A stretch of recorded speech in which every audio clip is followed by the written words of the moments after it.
오늘 우리에게 주시는 하나님의 말씀은 시편 16편 1절의 말씀과 4절로 7절까지의 말씀입니다. 앞에 PPT에 연이어 나올 텐데 순서대로 교독하고 마지막 절은 같이 보겠습니다. 제가 먼저 봅니다. 하나님이여 나를 지켜주소서. 내가 주께 피하나이다.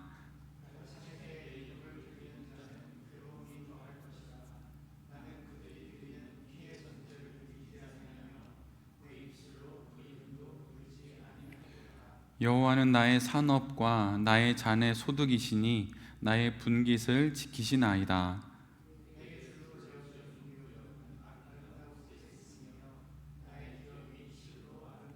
함께 봅니다. 나를 훈계하신 여호와를 송축할지라. 밤마다 내 양심이 나를 교훈하도다. 아멘. 오늘은 시편 16편의 말씀을 갖고 호기와 위기를 받아치는 사업, 호기와 위기를 받아치는 사업, 이런 제목으로 함께 하나님 말씀을 나누도록 하겠습니다. 우리가 함께 본 시편 16편은 이런 말로 시작합니다. 하나님이여 나를 지켜주소서. 내가 주께 피하나이다. 이것이 지금 위기와 환난 가운데 있는 시인의 바람이고 동시에 그의 인생의 결론입니다. 시인은 자신의 인생의 바람과 결론은 오직 하나님께서 나를 지켜주시는 것이고, 그래서 나는 오직 주님께만 피한다 라고 하는 그 인생의 결론을 가장 먼저 고백합니다. 그리고 뒤이어서 시편의 내용처럼 노래를 하고 있는 것이지요. 이 결론으로 시작하여 시의 마지막까지 시인은 자신의 이 결심을 써내려 갑니다. 마치 선을 잇기 위해 첫 번째로 시작점을 찍고 거기에다 줄을 대고 선을 긋듯이, 그렇게 자신의 결단을 먼저 노래하고 그 결단을 기준 삼아서 지금 불어닥친 현실을 살아내기로 그렇게 다짐합니다. 다른 이들처럼 위기 가운데서 벗어나기 위해 우상을 찾아가지도 않을 것이고 우상의 우자도 꺼내지 않겠다고 그렇게 시인은 고백하고 또한 다짐합니다. 자신의 모든 것과 자신의 미래가 오직 하나님께만 달려 있다고 시인은 선포합니다. 위기 한가운데서 자신의 모든 것이 하나님께 달려 있고 자신의 알 수 없는 미래가 오직 하나님께 달려 있다고 시인은 고백합니다. 그의 결심은 점점 깊어져 갔고 결국은 오늘 우리가 보는 것처럼 찬양이 됩니다.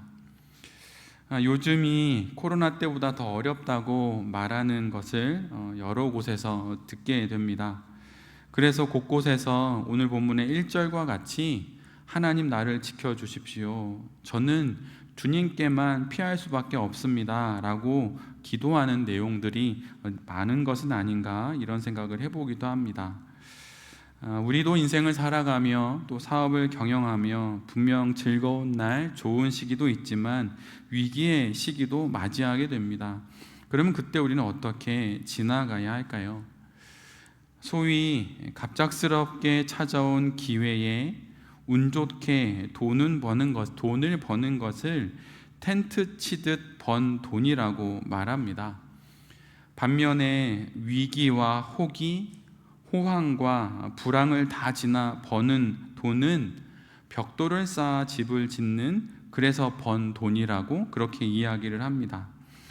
돈이 그러하듯이 사업도 이와 같이 텐트를 치듯 세워지는 사업이 있고 집을 짓듯 세워지는 사업이 있습니다. 요즘에는 기술이 너무 좋아서 원터치 텐트도 있지요. 그냥 버튼 하나만 누르면 텐트가 만들어집니다. 대학 때 여행을 가면 텐트 치느라 2-3시간을 보내곤 했는데 이젠 텐트 치는 것도 5분이면 되는 시대가 되어버렸어요. 그런데 텐트 치듯 그렇게 돈이 쉽게 내 손에 들어오면 그것은 또한 쉽게 내 손을 빠져나갑니다. 사업도 텐트 치듯 그렇게 쉽게 세워진 가건물 같은 사업은 쉽게 무너지기 마련입니다. 반면에 집을 짓듯 번 돈과 집을 짓듯 세워진 사업은 쉽게 무너지지 않습니다. 우리는 인생을 살아가며 또 사업을 경영해 나가면서 불황과 호황을 고를 수 없습니다. 이것은 모든 사업가의 한계입니다.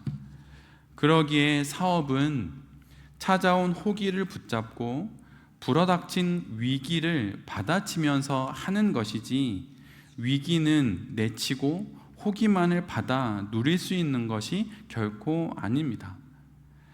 사업하기 어려운 시기를 거치면서 사업하기 가장 좋은 시기를 분별할 수 있는 지혜를 얻는 것이고, 그래서 기회를 놓치지 않을 안목을 그 순간에 배우는 것입니다. 어려운 시기 없이 이런 안목을 가질 수 있거나 지혜를 가질 수 있다면 정말 좋겠지요. 그러나 그런 일은 없습니다. 그래서 실은 위기에 처하게 된 것이 문제가 아니라, 첫째, 호기를 놓치지 않고, 둘째, 위기를 되받아칠 수 있는 사업가로서의 자세와 태도가 더 중요한 것입니다. 우리 모두는 직장인으로서 또는 개인 사업자로서 아니면 사업가로서 모두 나름 다 절실합니다. 왜냐하면 돈을 벌어야 하기 때문이죠. 저도 돈하고는 크게 상관이 없어 보이는 자그마한 교회를 담임하고 있는 목사인데, 재정이 제가 걱정하는 중요한 것 중에 1순위는 아니지만 2순위, 3순위는 됩니다. 담임 목사이니까 당연히 그래야 합니다. 당연한 것이에요. 그러나 절실하다고 하여서 저절로 결과가 보장되는 것은 아닙니다. 사업에 정말 순전한 마음으로 임한다고 하고 절실한 마음으로 임한다고 하여서 저절로 그냥 좋은 결과가 따라오는 것은 결코 아닙니다. 재정 운용에 돈 관리에 문제가 있거나 아니면 사람을 쓰는 인사에 관한 또는 문제가 있는 것은 아닌지, 아니면 그 위기 속에서 나의 반복되는 어떤 패턴이 문제가 있는 것은 아닌지 우리 모두가 돌아봐야 하는 것입니다. 사실 대부분의 사람들은 자신이 예전에 걸려 넘어진 것에 또 걸려 넘어집니다. 그래서 중요한 것은 과정에서 드러나는 나의 반복되는 그 무엇이지, 변화되는 환경이나 뜻밖의 찾아온 위기는 아닌 것입니다. 그래서 만약 지금 어려움에 처해 있다면 한번 생각해 볼 필요가 있습니다. 지금 이것이 지금 내가 처음 겪는 문제일까? 아니면 5년 전 직장 생활을 처음 했을 때 그때 겪었던 일은 아닌가? 아니면 사업 초기에 내가 겪었던 일은 아닐까? 이렇게 생각해 볼 필요가 있다는 것입니다. 그러면 분명 우리 모두는 알게 될 것입니다. 지금보다 더 어렵고 난처한 상황은 있었고, 또한 그 시기도 잘 지나갔다는 것을 말이죠. 그래서 오히려 어려운 시기가 나의 이런 면들을 찾아내는 계기가 됩니다. 또한 스스로 위기를 이런 계기로 삼을 줄도 알아야 하는 것이에요. 여러분 혹시 비행기가 가장 안전할 때가 언제인지 아십니까? 아이러니하게도 비행기가 가장 안전할 때는 비행기 사고가 난 이후 일주일 그때부터가 가장 비행기가 안전하다고 합니다. 그 이유는 모든 항공사가 사고 이후에 정비 점검을 더욱 철저히 하고 정부도 일제히 단속하기 때문이에요. 그런데 사람들은 오히려 그때부터 안 탑니다. 이와 같이 모두가 위기라고 말하는 지금이 내 사업을 더욱 튼튼히 할 수 있는 기회일 수 있는 것입니다. 돈을 들여 컨설팅을 통해 발견할 수 있었을 사업의 빈틈, 사업가로서의 나의 부족이 위기의 순간에 자연스럽게 드러나기 때문입니다. 돈 주고 해야 할 일인데 위기가 오니 돈 없이도 내 사업과 사업가인 내 자신을 점검하게 됩니다. 나와 사업의 구멍을 확인할 수 있는 그런 기회가 되는 것이지요. 위기를 맞게 되면 회사는 허리띠를 졸라매고 그룹 전체가 위기 모드로 전환합니다. 인원을 감축하고 각종 비용 절감을 단행합니다. 그런데 만약 여기서 끝나면 이 위기는 넘어갈지 모르겠지만 또다시 똑같은 일에 또다시 넘어질 것입니다.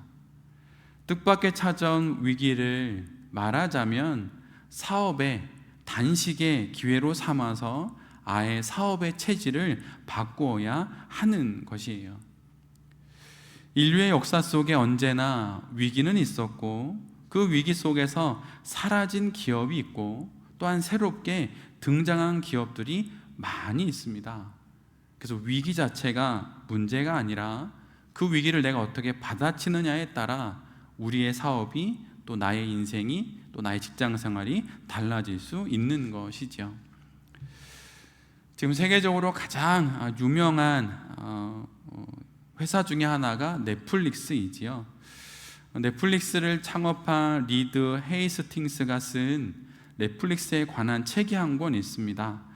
저도 흥미롭게 그 책을 읽었는데 그 책의 한국 제목은 규칙 없음입니다. 그런데 이것의 원어의 영어 제목은 No Rules, Rules입니다. 말하자면 그 어떤 룰도 지배하지 않는다 이렇게 말할 수 있고 이것을 한글로는 규칙 없음 이렇게 사자성어처럼 만든 것이지요. 그 제목의 밑에 다음과 같은 글이 달려 있습니다. 이 세상에서 가장 빠르고 가장 유연한 사업 넷플릭스 이렇게 되어 있어요. 그런데 이 책을 읽으면서 발견하게 되는 것이 하나 있습니다. 그것은 넷플릭스는 규칙이 없는 기업이 아니라는 것이에요. 넷플릭스에게는 유일한 규칙이 딱 하나 있습니다. 정말 딱 하나 있습니다. 그것은 더 좋은 기업을 만들겠다. 이것이 그 기업의 유일한 규칙입니다. 그래서 넷플릭스는 이 규칙 하나에 모든 것을 맞춥니다. 그래서 사실 이 책의 제목은 규칙 없음, No Rules, Rules가 아니라 One Rule, Rules가 되어야 합니다. 단 하나의 규칙만 존재한다. 그래서 더 좋은 기업을 만들겠다는 이 규칙이 모든 것을 지배하는 것입니다. 다른 사람들이 보기에는 규칙이 없는 듯 보입니다. 그러나 자세히 보면 늘 규칙이 그 안에 있는 것이에요. 단 하나, 이 단 하나의 규칙에 모든 것이 종속되므로 넷플릭스는 정말 상상할 수 없는 세계적인 기업이 되었습니다. 그리고 그들의 목표처럼 최고의 기업이 되었습니다. 그렇다면 신앙으로 사업하는 우리 사업의 유일한 단 하나의 규칙은 무엇입니까? 여러분에게 그것은 있으십니까? 우리에게는 그 규칙이 있습니다. 그것은 하나님을 더욱 영광되게 하는 사업이 되는 것입니다. 이 단 하나의 규칙이 모든 규칙을 지배합니다. 그리고 그렇게 이 규칙을 가진 자가 위기 앞에서 할 수 있는 그 기도가 바로 오늘 시인이 기도한 시편 16편 1절의 기도인 것입니다. 하나님, 내가 피할 곳이 하나님밖에 없습니다. 하나님이 도와주시지 않으면 저는 사업할 수 없습니다. 그리고 이 원칙에 모든 것을 맞춰 가는 것입니다. 위기의 순간 기독 사업가는 바로 이 단 하나의 규칙으로 이 위기를 돌파하는 것입니다. 하나님이라고 하는 단 하나의 원칙에서부터 여러분 사업을 다시 시작하십시오. 분주하고 바쁘고 시간이 없고 그러실 수 있습니다. 여러분 그럴 때일수록 내 사업에 유일한 규칙, 모든 규칙이 종속되어야 하는 그 규칙을 내가 지금 잊어먹고 있는 것은 아닌지 다시 한번 돌아봐야 합니다. 특별히 바쁠 때, 위기의 순간 그 규칙을 다시 한번 생각해 봐야 하는 것입니다. 기도하는 것만으로 돈을 벌 수는 없습니다. 그러나 사업은 기도하며 하는 것입니다. 말씀을 읽는다고 하여서 저절로 돈이 굴러오지 않습니다. 그러나 사업은 말씀을 읽고 그것을 기준으로 분별하며 하는 것입니다. 위기 앞에 여러분 위축되지 마십시오. 다시 시작하십시오. 결코 좌절하지 마십시오. 다시 시작하십시오. 교회 안의 용어 중에 가장 흔한 말인 구원, 그것이 무엇입니까? 그것은 다시 시작하라는 하나님의 명령입니다.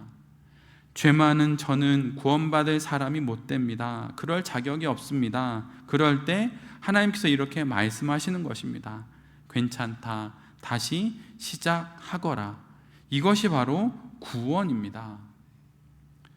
구원받은 그리스도인이 하는 사업, 그래서 기독사업가가 하는 사업은 바로 이러한 안목으로 해 나가는 것입니다.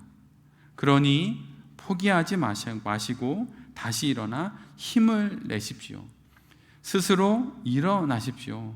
그럴 때 그렇게 일어선 내 앞에 먼저 일어나 나와 나의 사업을 이끄시는 그 하나님을 우리 모두가 보게 될 것입니다. 불안과 호황이 문제가 아니고 위기와 호기가 문제가 아닙니다. 그 모든 것을 바로 이 단 하나의 원칙으로 받아치면서 사업을 잘 경영해 나가시는 여기 계신 모든 대표님들과 제 자신이 될 수 있기를 간절히 기도드립니다. 아멘.